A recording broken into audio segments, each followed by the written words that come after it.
capítulo 7 do grande Evangelho de Jesus segundo Lucas, o exemplar secretário do apóstolo São Paulo. Tendo Jesus concluído os seus discursos dirigidos ao povo, entrou em Cafarnaum. Um servo de um centurião, a quem este muito estimava, estava muito doente, quase à morte. O centurião, tendo ouvido falar a respeito de Jesus, enviou-lhe alguns anciãos dos judeus, pedindo-lhe que viesse curar o seu servo. Estes, chegando-se ao Cristo, com instância lhe suplicaram: Ele é digno, Senhor, de que lhe faças isto. É amigo do nosso povo. Ele mesmo foi que edificou a nossa sinagoga. Então Jesus foi com eles. Quando ia chegando à casa, o centurião lhe enviou amigos para dizer: Jesus, Senhor, não te incomodes, porque eu não sou digno de que entres na minha casa. Por isso eu mesmo não me julguei digno de vir a ti. Mas dize uma palavra e meu criado ficará curado. Porque eu também sou homem sujeito à autoridade. Tenho soldados às minhas ordens e digo a um: vai ali, e ele vai. E a outro: vem cá, e ele vem. E ao meu servo: faz isso, e ele faz. Jesus, ouvindo isso, admirou-se muito. Voltando-se para a multidão que o acompanhava, declarou: eu vos afirmo que nem mesmo em Israel eu achei tamanha fé. Voltando para casa, os que tinham sido mandados a Jesus já encontraram um servo de perfeita saúde. Em dias subsequentes, ia Jesus para uma cidade chamada Naim. Iam com ele seus discípulos e uma grande multidão. Ao se aproximar da porta da cidade, eis que levavam para fora um defunto, filho único de sua pobre mãe, que era viúva, e vinha com ela muita gente da cidade. Logo que Jesus a viu, compadeceu-se dela e disse: não chores mais. Chegando-se, tocou o esquife e, fazendo parar aqueles que os conduziam, declarou: moço, eu te mando, levanta-te. E aquele que estava morto se levantou e começou a falar. E Jesus o entregou à pobre mãe viúva. Todos ficaram cheios de espanto e medo, glorificando a Deus e dizendo: um grande profeta se levanta entre nós. Deus visitou o seu povo. E a notícia se divulgou por toda a Judéia e por toda a circunvizinhança. Todas estas coisas foram contadas a João pelos seus discípulos. Então João, chamando dois deles, os enviou ao Senhor para perguntar: és tu aquele que há de vir, ou temos de esperar outro? Quando esses homens chegaram ao Cristo, disseram: João nos enviou para te perguntar: és tu mesmo aquele que havia de vir, ou temos de esperar outro Messias, outro Cristo? Jesus não respondeu. Na mesma hora, curou a muitos das suas moléstias, de flagelos, de espíritos maus, restituiu a visão a muitos cegos, Só depois lhes respondeu: ide contar a João o que estáis vendo e ouvindo. Os cegos veem, os coxos andam, os leprosos ficam limpos, os surdos ouvem, os mortos ressuscitam, e finalmente aos pobres já se anuncia o Evangelho de Deus. Bem-aventurado aquele que não encontrar em mim pedra de tropeço. Partidos que foram os mensageiros de João, começou Jesus a falar ao povo a respeito do precursor. Que saístes a ver no deserto um bambu agitado pelo vento? Mas que saístes a ver um homem vestido de roupa fina? Os que se vestem assim e vivem no luxo moram nos palácios reais. Mas que saístes a ver um profeta? Sim, eu vos digo, e muito mais que profeta. Esse é aquele de quem está escrito: eis aí, envio eu ante a tua face o meu anjo, que há de preparar o teu caminho diante de ti.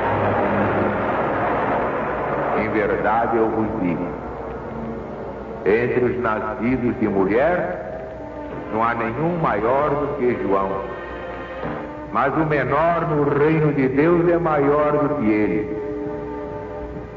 Ouvindo isto, todo o povo e até os publicanos reconheceram a justiça de Deus, sendo batizados com o batismo de João. Mas os fariseus e os escribas ou doutores da lei frustraram o desígnio de Deus quanto a si mesmos, porque não foram batizados por ele. Continuou Jesus: a que, portanto, hei de comparar os homens desta geração? A que se assemelham eles? São semelhantes aos meninos que sentam na praça e gritam uns para os outros: nós tocamos flauta, vós não dançastes. Entoamos lamentações e não chorastes. Porque veio João Batista não comendo, nem bebendo, e dizeis: ele tem demônio. Veio o próprio Cristo comendo e bebendo, e dizeis: olha aí um homem glutão, bebedor de vinho, amigo de publicanos e pecadores. Em verdade eu vos digo, a sabedoria é justificada por todos os seus filhos. Um dos fariseus convidou Jesus para jantar com ele. Jesus, entrando na casa do fariseu, tomou lugar à mesa. Ora, havia na cidade uma mulher que era pecadora. Ela, sabendo que Jesus estava jantando na casa do fariseu, trouxe um vaso de alabastro com perfume e, pondo-se-lhe aos pés, chorando, começou a regá-los com lágrimas e os enxugava com os seus cabelos, e lhes beijava os pés e os ungia com perfume. Ora, vendo isto, o fariseu, escandalizado, dizia consigo mesmo: ora, se esse homem aí fosse profeta, saberia quem é essa mulher que toca, pois é uma pecadora. Jesus leu o pensamento dele e disse: Simão, eu tenho uma coisa para te dizer. Ele respondeu: pois dize, mestre. Certo credor tinha 2 devedores. Um lhe devia 500 denários, o outro 50.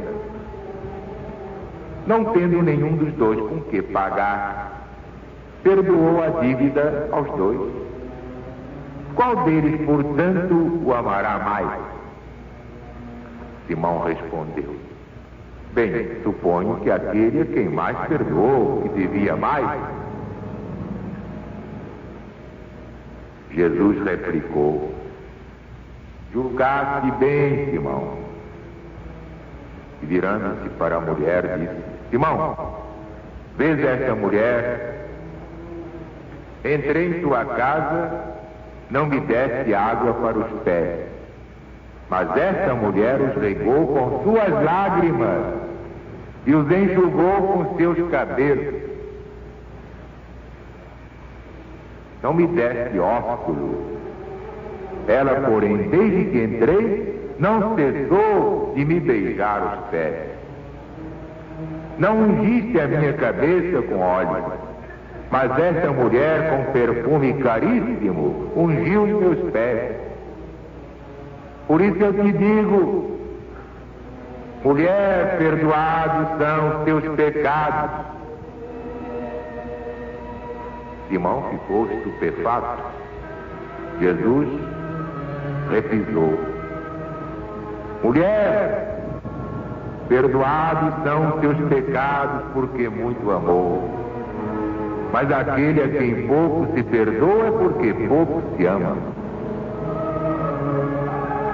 Então disse a mulher: perdoados são os teus pecados. Os que estavam com ele à mesa começaram também a dizer: quem é esse aí que até pecado perdoa? Mas Jesus disse à mulher: vai-te em paz, mulher, tua fé te salvou.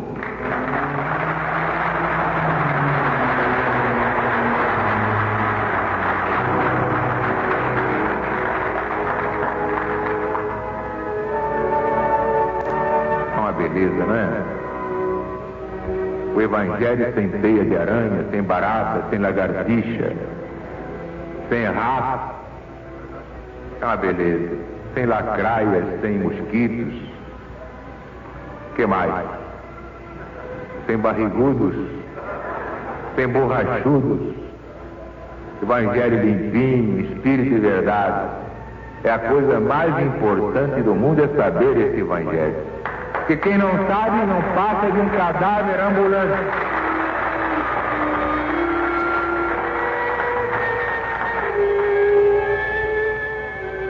É extraordinário começar pelo centurião. Centurião romano. O homem não era do povo de Israel, era um centurião romano. Estava com o servo, morre, não morre. Então mandou uns embaixadores a Jesus. Então Jesus, atendendo aos que foram lá, se prontificou a ir ver o servo que estava doente. Mas quando chegou perto da casa, o centurião exclamou: Jesus, Senhor, não te incomode.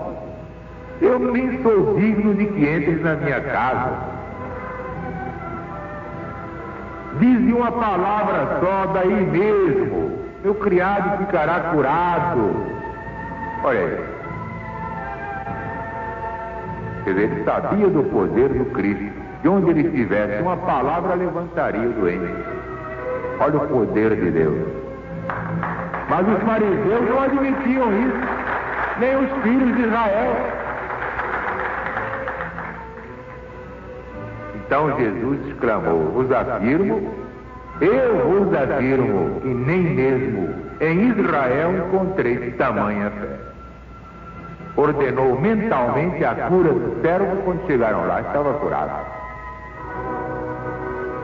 Quer dizer, isto se aplica a cada pessoa que tenha fé. Basta pedir a Jesus: Senhor, e se tiver merecimento, se pedir sem duvidar, obterá o que pediu. Porque Jesus não engana, Jesus não mente, nunca nos decepcionou.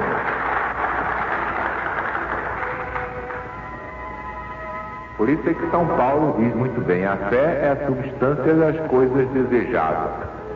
A fé pode se transformar em saúde, até em ressurreição. Você não quer morrer? Quer curar? Faz questão de se curar? Muito bem, então prometa a Jesus que uma vez curado, você fará caridade.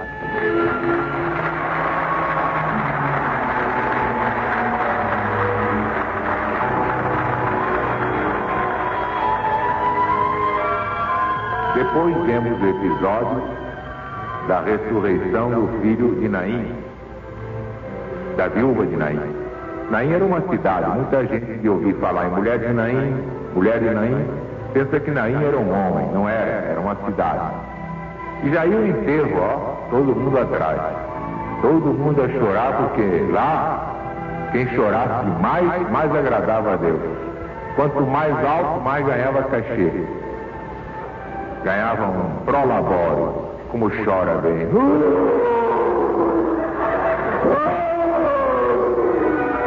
Era um pavor, uma orquestra sinfônica de pranto, com a choradeira sem limite. Quem chorasse melhor, ganhava o cachê maior. Então Jesus pediu permissão aos carpideiros que não chorassem tanto. Quem chora com arte fica danado, porque quer chorar. E vem alguém mandar parar o choro. Isso é uma doença espiritual. Há quem gosta de chorar. Então o que fez Jesus? Teve pena da viúva, tocou o esquife, parando aqueles que conduziam o esquife, ordenou: jovem, eu te ordeno, levanta-te. O que é que Jesus fez? Apenas voltou o espírito ao corpo, do qual o espírito já estava afastado, porque a morte é apenas isso, não existe. Se o espírito volta ao corpo, ele revive, mesmo com trombose, mesmo com o coração em pedaços. Se o espírito voltar mesmo para valer, suspende o corpo, mesmo que seja um cadáver.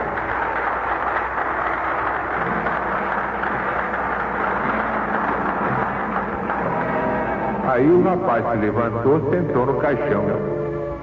Já imaginaram uma cena assim? Num velório, todo mundo a carpir, a chorar. E de repente o defunto se levanta e diz: que choradeira é essa?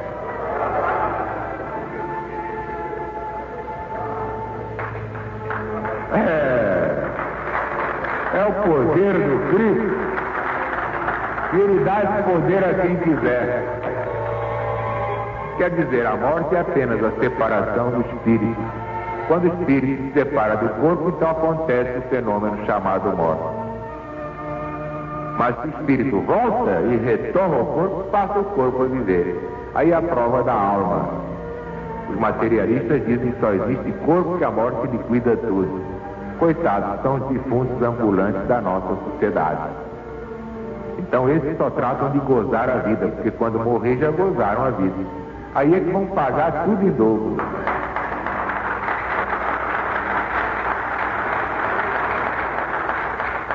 Depois vemos a passagem de 2 discípulos de João chegar a Jesus perguntando: tu és mesmo aquele Messias, aquele Cristo anunciado no Velho Testamento desde Moisés, ou temos que esperar outro?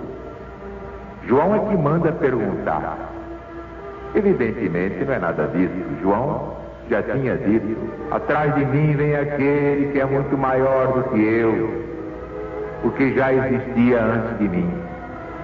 Mas era para tirar a teima dos próprios discípulos que duvidavam um pouco de que Jesus fosse aquele Cristo anunciado. Então, quando perguntaram, Jesus, em vez de dizer: sou eu mesmo, façam um favor, sempre as ordens. Não, o que Jesus fez? Curou os cegos, fez andar os paralíticos, expulsou os demônios daqueles que estavam obsidiados. Depois de fazer tudo aquilo, e de dizer a João o que vistes e ouvistes aqui. Assim também a LBV. Quando nos atacam, quando nos caluniam, nós achatamos o nariz deles todos com as obras de caridade. É assim que nós rebatemos as calúnias, as infâmias, as difamações.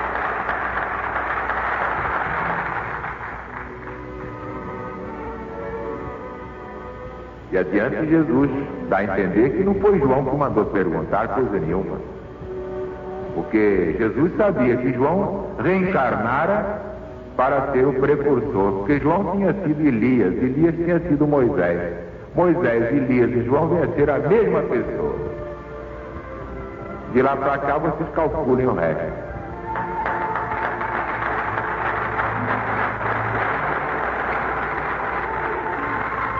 Depois, essa passagem divina da pecadora que ungiu os pés de Jesus. Naquele tempo, eles andavam descalços ou então com umas sandáliazinhas. E os pés ficavam sempre sujos de pó da estrada, não havia nada asfaltado, não. Era tudo no pé. De modo que a pecadora chegou lá, derramou aquele nardo puríssimo, a ponto do Simão dizer: olha, se Jesus fosse profeta, eu saberia que ela é uma pecadora. Mas a pecadora é melhor que ele, fariseu. Há muita gente aqui também que peca muito, que eu sei, mas tem bons sentimentos. O que falta é aquele sopro divino para acender a brasa de Deus. Misericórdia quero, não holocaustos e sacrifícios inúteis. Em vez de críticas de Jesus, o que eu quero é misericórdia, é perdão, é caridade, é fraternidade, porque isso é amor e Deus é amor.